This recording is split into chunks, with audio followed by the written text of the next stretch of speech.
Eu sou professor aqui da UFMG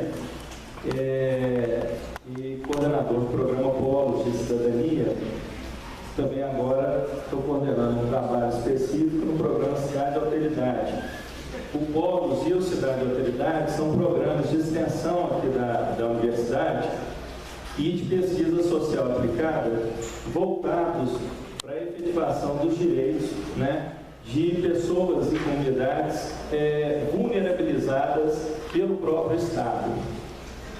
Isso é interessante porque normalmente a gente tende a falar pessoas em situação de vulnerabilidade social, mas a gente entende que essas pessoas assim, vivem, né, um histórico de exclusão e um histórico de violações ao longo de toda uma vida.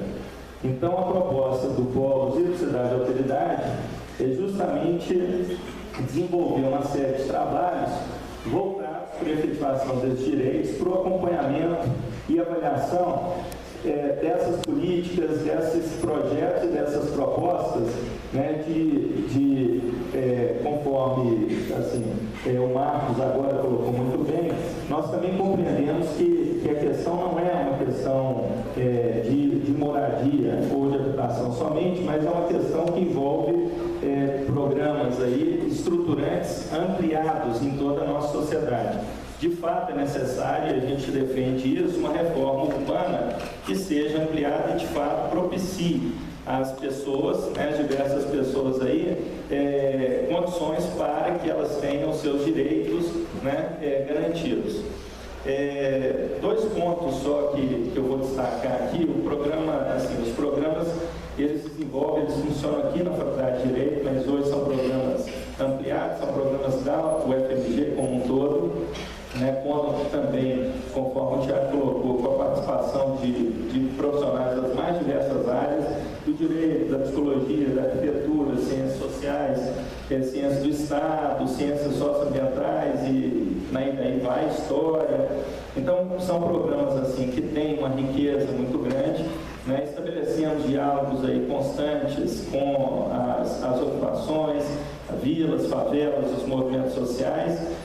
Mas duas coisas eu gostaria só de destacar aqui nessa fala curta, que é o seguinte: uma que foi abordada pela Fernanda, pelo Léo, pela Ângela, pelo próprio Frei Gilvander e agora pelo Marcos, que é essa prática, né, ainda muito pouco estudada, mas muito presente, vocês sabem muito bem disso e sentem na pele, que é a prática do terrorismo de Estado. O terrorismo de Estado é uma prática na qual o agente público ele estabelece um regime de governabilidade tendo em vista a criação de um clima de medo, insegurança e terror junto às comunidades. Isso, normalmente esse fenômeno ele é bastante estudado, relacionado a regimes ditatoriais e autoritários, e ainda hoje pouco se estuda essa prática de terror de Estado relacionada a democracias. Mas isso é uma coisa que hoje o Polos tem se dedicado bastante, que é de tentar compreender melhor isso, porque a gente tem visto que essa tem sido uma prática corriqueira, né, utilizada pelos nossos governos, aqui no caso especialmente pelo governo municipal, né, especialmente aí pela Companhia Urbanizadora de Belo Horizonte Alpeu, mas não só por ela, assim como também por diversos outros agentes públicos.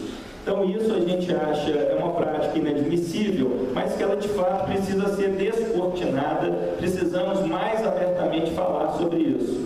Né? É uma prática corrente e que tem que ser imediatamente interrompida, imediatamente, porque ela causa, vocês sabem bem disso, uma série de danos aí às pessoas e às comunidades às quais vivem essa situação. O outro ponto que eu gostaria de destacar para finalizar é a questão da necessidade de ampliação dos espaços, né, dos processos decisórios e espaços de poder na nossa cidade. Nós compreendemos que essa mesa, né, de negociação aí permanente proposta, né, agora obviamente, né, a partir da pressão estabelecida pelos movimentos sociais, pelas ocupações, a gente entende que essa é uma iniciativa fundamental, mas a gente também compreende, conforme o Tiago aqui bem destacou, que ela tende a reproduzir uma prática também muito vigente nas nossas democracias atuais, que é a concentração de poder, a concentração de espaços decisórios, né, em locais específicos. Então, isso nos preocupa também bastante. Estabelecemos, né, vamos estabelecer essa mesa de negociação em 4 paredes, é isso, né, os processos decisórios que envolverão diversas famílias, diversas comunidades, estarão ali, né, sendo discutidos nessas 4 paredes, né, numa sala lá na cidade administrativa. Por que não esse processo não ser um processo mais ampliado? Por que não esse processo ser um processo mais público? Por que não esse processo não ser um processo que ocorra aqui na cidade, né? Não na Brasilinha, né? Lá na cidade administrativa? Por que esse processo não pode ser mais ampliado? Essa é uma discussão que provavelmente nós vamos trazer para hoje à tarde, né, para os grupos de trabalho e também para a nossa plenária final. Muito obrigado. Gravando aqui o 3 de Wander, hoje, dia 10 de março de 2015, um seminário sobre os conflitos urbanos e do campo em Belo Horizonte, aqui na UFMG. Eu gostaria de chamar